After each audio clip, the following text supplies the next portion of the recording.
Hello everyone, welcome to our channel knowledge of philosophy. তোমাদের জন্য আরেকটি নতুন ভিডিও নিয়ে আমরা চলে এসেছি।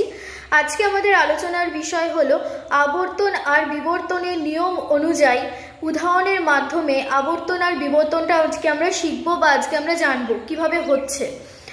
আগের ভিডিওতে অলরেডি আমরা অমাধ্যম অনুমান সম্পর্কে আলোচনা করেছি এবং সেখানে 9 প্রকার অমাধ্যম অনুমানের মধ্যে যে আবর্তন আর বিবর্তনটা আছে তার সূত্রগুলো এবং নিয়মগুলো আমরা আগের ভিডিওতে আলোচনা করেছি।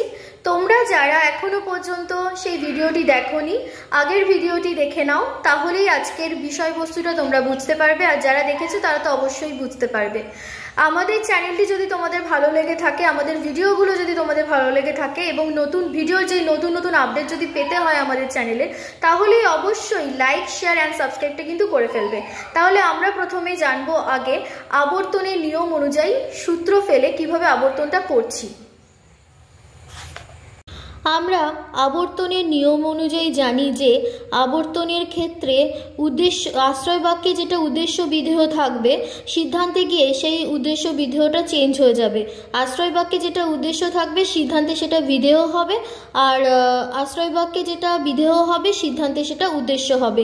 এই বচনের ক্ষেত্রে আবর্তনটা আমরা জানব যে এ বচনের ক্ষেত্রে সকল মানুষ হয় মরণশীল জীব, যেখানে আবর্তিত রূপ কি, এ বচনের আবর্তিত রূপ হচ্ছে আই বচন। তাহলে কি হচ্ছে, কোনো কোনো মরণশীল জীব হয় মানুষ। এক্ষেত্রে কিন্তু উদ্দেশ্য বিধেয় চেঞ্জ হয়েছে। তারপর হলো ই বচন। ই বচনের আবর্তিত রূপটা কিন্তু ই বচনেই হবে, যে কোনো মানুষ নয় দেবতা। এর আবর্তিত রূপ আবার ই বচনেই হয়েছে, কোনো দেবতা নয় মানুষ। এক্ষেত্রেও উদ্দেশ্য বিধেয় চেঞ্জ হয়েছে, যেখানে আমরা জানি যে আবর্তনের নিয়মে উদ্দেশ্য বিধেয়টা চেঞ্জ হবে। যে আশ্রয় বাক্যে যেটা উদ্দেশ্য বিধেয়, সিদ্ধান্তে গিয়ে সেটা চেঞ্জ হবে। যে উদ্দেশ্যের জায়গায় বিধেয় আসবে, বিধেয়র জায়গায় উদ্দেশ্যটা হবে। আই বচনের ক্ষেত্রে কি, কোনো কোনো শিক্ষক হয় অর্থলোভী।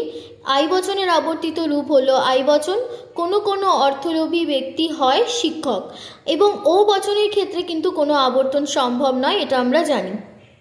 এবার আমরা বিবর্তন সম্পর্কে আলোচনা করব। যে এ বচনের বিবর্তিত রূপ হচ্ছে ই বচন। বিবর্তনের নিয়মটা কি, যে উদ্দেশ্য বিধেয় স্থান কিন্তু এক্ষেত্রে পরিবর্তন হবে না। শুধু এক্ষেত্রে বিধেয় স্থানের পূর্বে অ কথাটি উচ্চারণ হবে বা অ পদটি বসবে।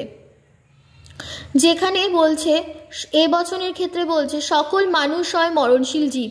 এ বচনের বিবর্তিত রূপটা কি তাহলে, কোনো মানুষ নয় অমরণশীল জীব।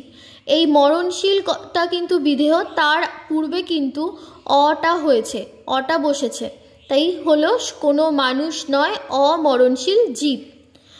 ই বচনের বিবর্তন কি, কোনো মানুষ নয় পূর্ণ জীব। এর বিবর্তিত রূপটা কি, এ বচন, সকল মানুষ হয় অপূর্ণ জীব। আই বচনের বিবর্তন, কোনো কোনো মানুষ হয় সৎ ব্যক্তি। আই বচনের বিবর্তিত রূপ কি, ও বচন, কোনো কোনো মানুষ নয় অসৎ ব্যক্তি। ও বচনের বিবর্তনটা কি, কোনো কোনো মানুষ নয় স্বার্থপর ব্যক্তি। ও বচনের বিবর্তিত রূপ হচ্ছে কোনো কোনো মানুষ হয় অস্বার্থপর ব্যক্তি। আজকে আমরা তাহলে আবর্তন আর বিবর্তনের নিয়ম অনুযায়ী কিভাবে আবর্তন বিবর্তন করব তা জানতে পারলাম। তোমাদের যদি ভিডিওটি ভালো লেগে থাকে অবশ্যই লাইক, শেয়ার অ্যান্ড সাবস্ক্রাইব করে ফেলো। 11-12 স্টুডেন্টদের জন্য আমার এইটুকুনি বলার যে তোমরা তোমাদের পরীক্ষার আগে, ফাইনাল পরীক্ষার আগে আমরা চেষ্টা করছি যতটা পারবো তোমাদের কাছে জিনিসটা তুলে ধরার। তাহলে তোমরা পরীক্ষার আগে আরেকবার করে বিষয়বস্তুগুলোকে জানতে পারবে এবং বিষয়বস্তু তোমাদের কাছে পুরোটা ক্লিয়ার হয়ে যাবে এবং তোমাদের তাতে অনেকটা হেল্প হবে এবং পরীক্ষাটা অবশ্যই ভালো হবে। তো আমরা সেটা চেষ্টা করছি।